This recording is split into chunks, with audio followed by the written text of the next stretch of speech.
Hi guys, it's Connie. It's still the Christmas season, even though Christmas has technically passed. So I'm going to try to get through this between now and January 6th, because figures keep Christmas going until at least Epiphany. This is part 2 of A Christmas Sonata by Carrie Paulson.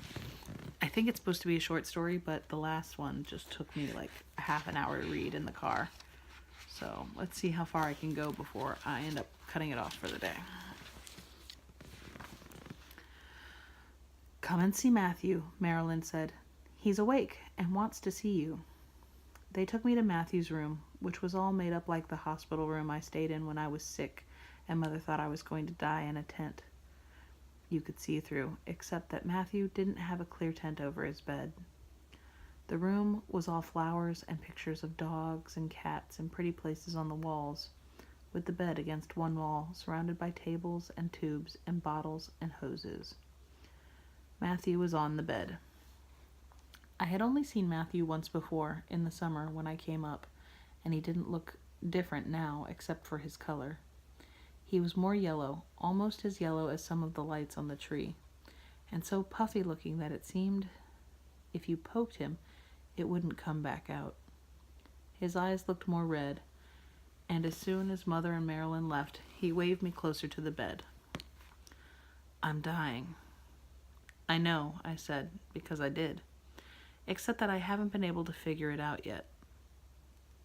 "Oh, hell, I thought it was my secret," he smiled, and I saw that even his teeth seemed yellow. I heard Mother say it to Marilyn. I had forgotten about Matthew's swearing. He was 2 years older than me and had learned lots of swear words and used them all the time and was really good with them. Or bad, if you were thinking of Santa Claus. I wasn't supposed to, but I did. Did they say when? I tried to remember, then shook my head. No, I don't think so. "Not too long after Christmas," he said, raising up. "Maybe in January, or the next month. I can't remember the name of it."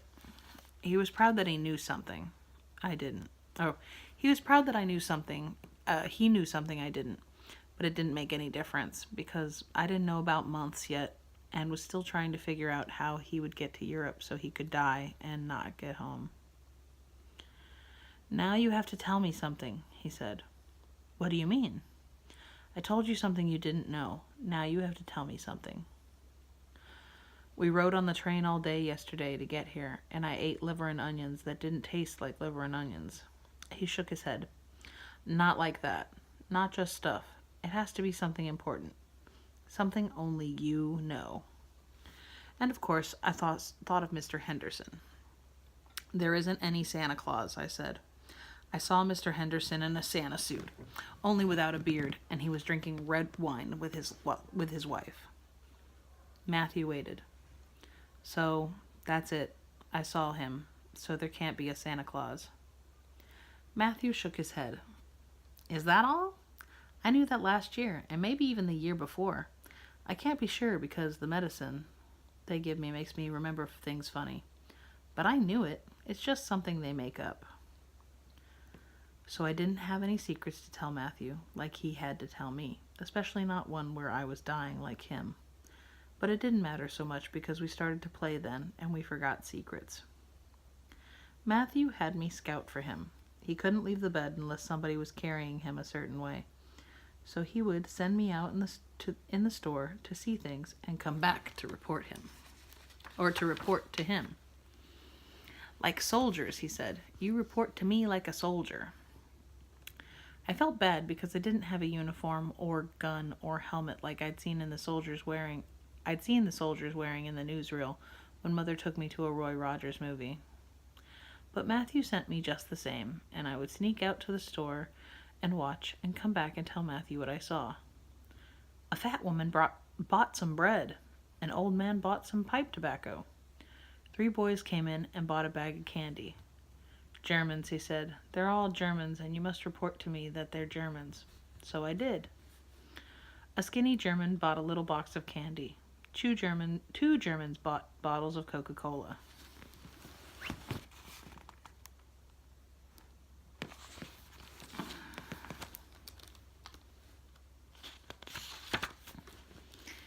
Each time, Matthew would salute and pretend to write down what I said on a piece of paper with a pencil, but I saw that he was just making marks. Because of the medicine he had to take, he didn't know letters any better than I did, except that he made some A's that looked pretty good. And finally, after lunch, I came in to get orders, and Matthew's eyes were closed and he was asleep. And Ben said he could not play any more until the next day because it took him down so. I couldn't see that he was down, but that's what Ben said. It took him down so. The rest of that day, I sat in the store and watched people come in and go out and ran around the aisles without knocking anything down and played under the tree until I noticed that there weren't any packages under it. We had brought some presents for Marilyn and Ben and Matthew, and even those weren't under the tree, and I asked Ben about it. Santa puts them there. He was cutting meat with a slicer that he had, He was cutting meat with a slicer that he had to turn by hand, and he stopped to look at me. He puts all the presents there on Christmas Eve. Even ours that we brought? He nodded. All of them. But there isn't a Santa Claus. Of course there is. But I saw Mr. Henderson, and he doesn't live at the North Pole, and he doesn't have a sled or reindeer, and hates me, so there isn't a Santa Claus. We'll see, Ben said, smiling. Only when grown-ups said that it was the same as saying nothing. Only when grown-ups said that it was the same as saying nothing, or at least it was when Mother said it. We'll see meant the same as nothing. But Ben stopped cutting the meat, then gave me a bottle of 7-Up, which I took to the corner by the tree to sit and drink. In the summer, I had seen a plane making smoke all over the sky, and I ran in to get Mother, and she said it was a smoke writer writing the name of 7-Up to make people buy it. I watched it until the plane was all done and gone, and all the smoke had blown away, and saw the 7 and the U and the P, and knew what they were, letters across the sky. The same letters were on the green bottle with the girl diving and the bubbles. I thought the green was the prettiest green in the world because you could see through it, hold it up and see through it. And I sat in the corner and looked at things through the bottle. Ben and the tree and the stove and the store and the people who came to buy things from the store. I looked at them all through the green bottle, even after the 7-Up was gone, until it was time for dinner. This is the next section.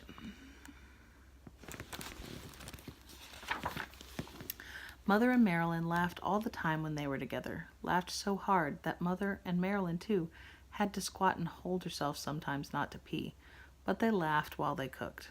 They cooked all the time. I asked Mother once why she cooked so much, because sometimes she cooked at night after working all day in the laundry, made soup and cookies and cake and all so good that I would sneak in and eat them when she wasn't looking. And she said, "Because your father isn't here." Which didn't make any sense to me and wouldn't work with why Marilyn cooked, because Ben was home, not over in Europe fighting in the war, because of his feet. Mother said, but that didn't make any sense either, so I stopped asking. They had been cooking all day, and that night, for supper we had dumplings with butter on them, and some soup, and fresh bread, and an apple pie, and I ate until I couldn't move.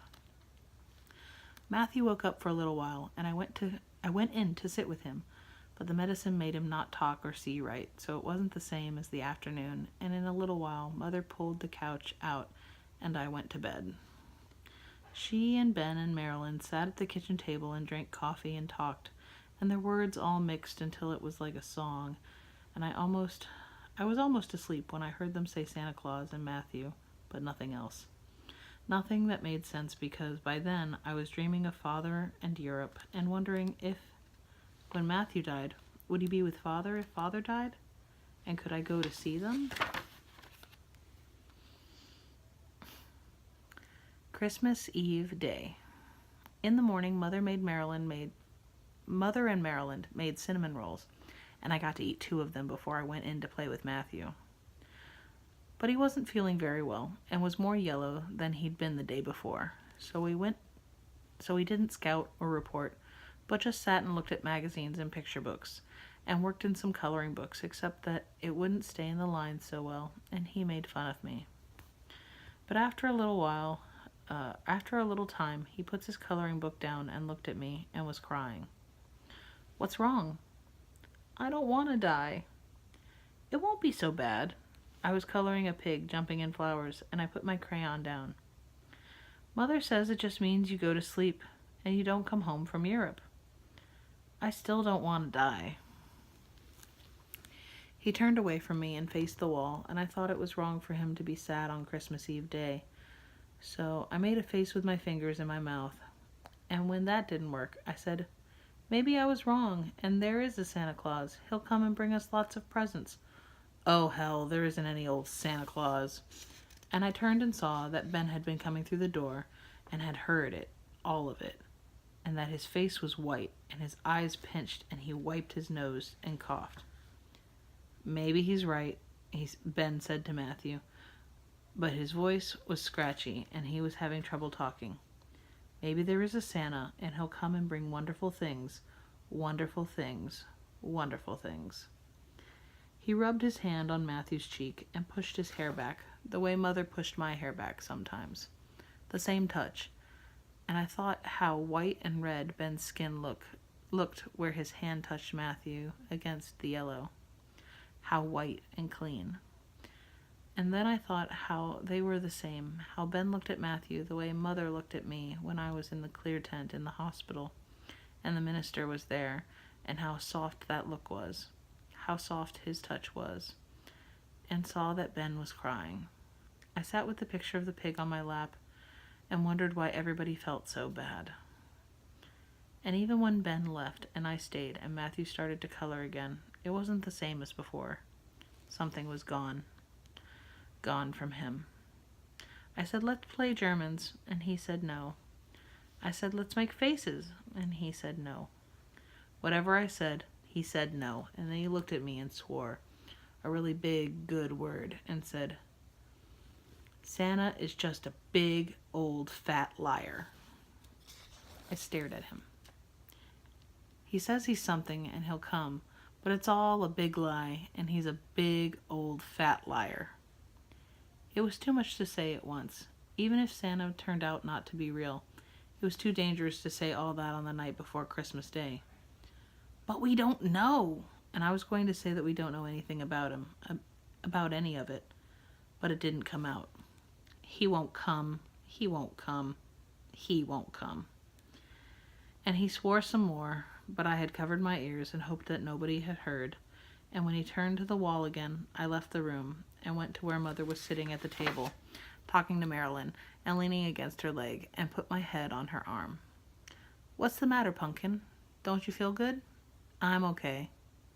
"Did Matthew go back to sleep?" "Sort of." I thought for a little time, and then I asked, "If there isn't a Santa Claus, do you still have to be good like if there is a Santa Claus?" "Don't worry about it. There is a Santa Claus if you want there to be a Santa Claus."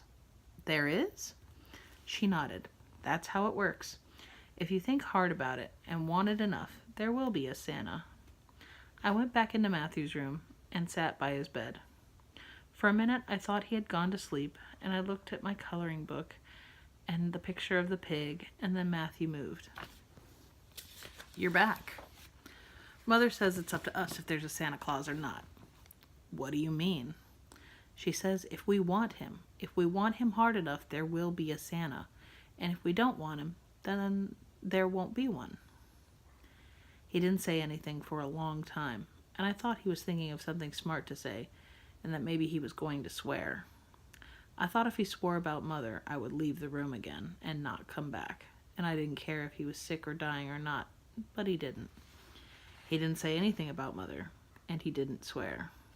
He looked at me, right into my eyes, and he said, "I want him to be." And I said, "I want him to be too." And he said, "No, I mean I want him to be more than anything else in the whole world, more than all the things I've ever wanted, more than I want to live. I want him to be." And his voice was soft and hissing, and I knew he meant it really. And I meant it too, only maybe not as strong as Matthew, and it scared me. The tight part of how he looked scared me because I didn't know how that could be, how that look could be. Let's think all day, he said. Let's think there is a Santa all day, and maybe it will be, and he will come. So we thought it all day, and when I would not be thinking it, Matthew would remind me, and when he was not thinking of it, I would remind him, until it was late afternoon, and Matthew took his medicine, and could not think right any more, and turned to face the wall. But he kept saying right along, until the words rolled into each other. Think it, think it, think it. And I went back into the kitchen to watch Mother and Marilyn cook. They were making lefses, cooking the big flat pieces of dough on the griddle on the stove, and Mother sprinkled sugar on one and rolled it up and let me eat it. It tastes like potatoes with sugar on them, I said, and she laughed. That's because they're made out of potato flour. We've been thinking about Santa all afternoon, I said, Matthew and me, and we thought hard that he was real. Do you think it was enough? She smiled at Marilyn and then down at me. If you thought it right, then he is real. And he'll come? He'll come and find us and bring presents? If you were good. But it was such a long time to wait. All that afternoon and all that night. Such a long time that I started to think wrong again and remembered Mr. Henderson and the wine and thought it didn't matter what I thought. Mr. Henderson had been there, and there must not be a Santa Claus, and it was all just grown-up talk about believing in him. I went out by the tree where there were still no presents and sat looking up at the angel with the white hair and thought of Santa, but it only made me sad. I could not think of Santa without thinking of Matthew and how it would be sad for him that there wasn't a Santa when he didn't come home from Europe. When he died, he would never have seen Santa because there wasn't a Santa. And finally, it was dark. Outside the store windows, it was dark, and Ben turned off the main store lights, so the tree seemed to glow. The lights seemed to grow, and it was so pretty it was hard to breathe, just looking at it. I went into the kitchen and took Mother's hand to come and see the tree, and she followed me out. See the angel, I said, pointing. Doesn't she have pretty hair? Mother nodded and picked me up and hugged me, and Ben and Marilyn came out of the apartment then, pulling the couch. Help us, they said, and we moved the table and chairs out into the store by the tree. Ben set the table, and Marilyn and Mother brought food, and I brought a lamp out and put it on the table. When it was done and ready, Ben carried Matthew out and put him in blankets on the couch. The little sleep had made the medicine wear off, and he smiled at us. Then we ate some soup with dumplings and potato sausage that made me burp, and some smelly fish called lutefisk that I had never tasted before and would not want to taste again, and some dough folded over something sweet, and milk. We ate and ate by the tree with the angel looking down, and when we were done, Ben sat on the couch by Matthew's feet, and Mother and I sat on the floor. The stove was warm, and it was hard to stay awake. But Ben opened a book and read a poem about Santa Claus and the night before Christmas, and I looked at Matthew, who listened to each word of the book, every and each word, and so did I. And I thought, it didn't matter. It didn't matter if there was a Santa Claus or there wasn't a Santa Claus. It would not make the food different, or the tree different, or the angel different, or how it felt to lean against Mother and listen to the story as it named the reindeer and told how they came in the night. I looked at Matthew, who was seeing them the way I was seeing them all.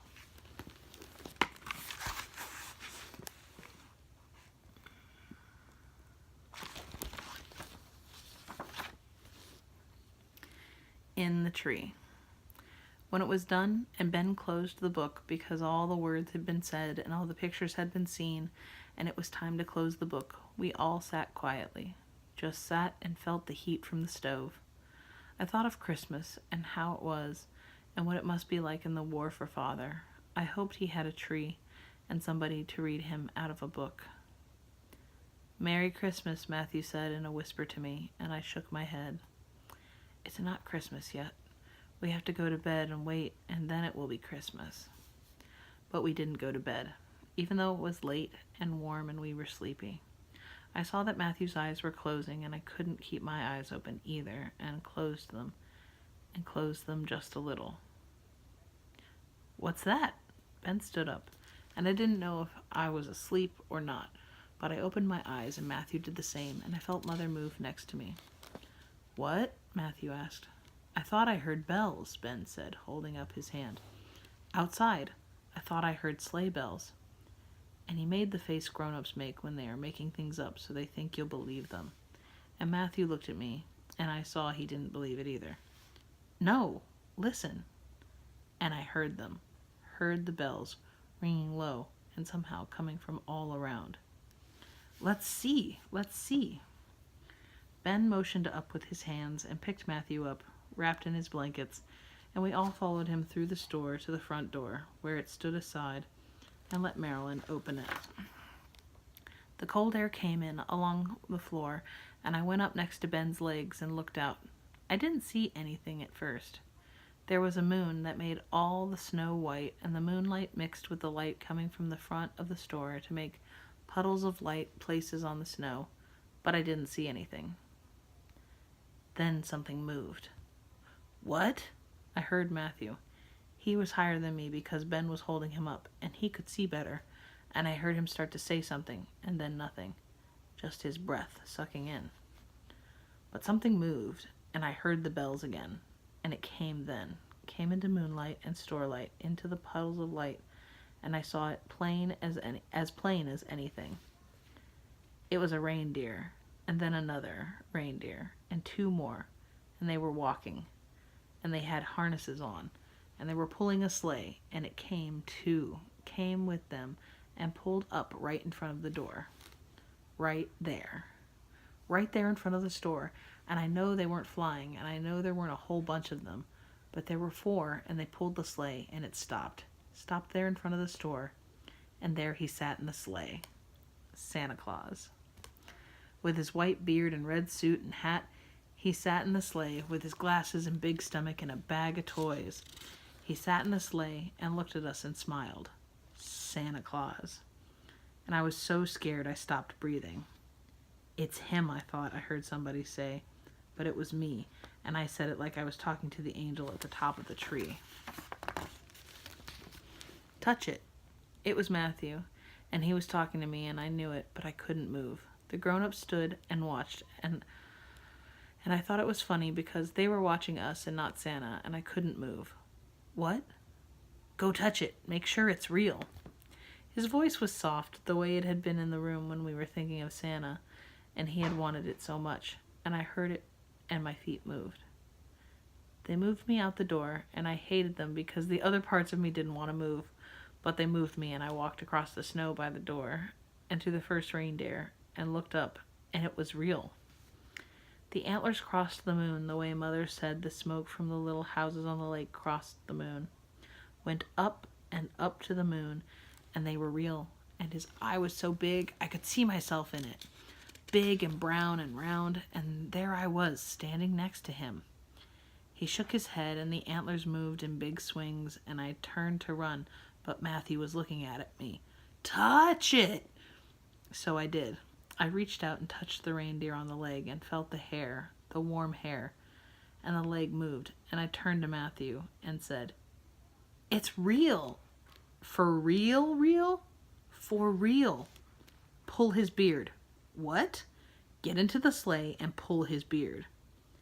And I could not have been able to do that except that my legs kept moving, and I walked past the reindeer to the sleigh and looked up and knew he was real. And he smiled, and I stood on the side of the sleigh and touched his beard, pulled on it, and it was real. It's real. For real, real, real. It's him. His voice was soft, a whisper. Yes, it's him. And I jumped down and ran to stand with Mother, and we stood away from the door and watched him come in with his sack, come right in the door and put presents all around under the tree until the sack was empty and the tree was full. Then he turned and looked at looked at Matthew, and still without saying a word, went out of the door, and we watched him move away into the darkness, the reindeer trotting and the bells jingling softly, until we could not see him, or the sleigh, or the deer. Could not hear him, and Matthew sighed once more and said, "It's him." And it was him. It was him for that Christmas and all the Christmases since. It was him later when Matthew did not come home again, and I went to the funeral and tried to tell Mother he was just sleeping and not to cry. It was him when Father did come home from Europe and we had Christmases together. It was him for each and every Christmas of each and every year that I have lived since then, and will still be him for each and every Christmas of each and every year that I have yet remaining. It was him. Excuse me while I cry. Oh.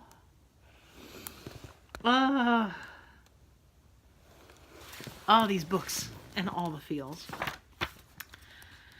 All right, and we wrap it up with a little bit about the author and the illustrator. Gary Paulson is the distinguished author of many critically acclaimed books for young people, including 3 Newbery Honor books, The Winter Room, Hatchet, and Dog Song. His most recent book for the Delacorte Press is The Hay Meadow. He lives with his wife and son in northern Minnesota. Leslie Brown has illustrated several books for young readers. She lives in Minneapolis, Minnesota with her dog, Jazz.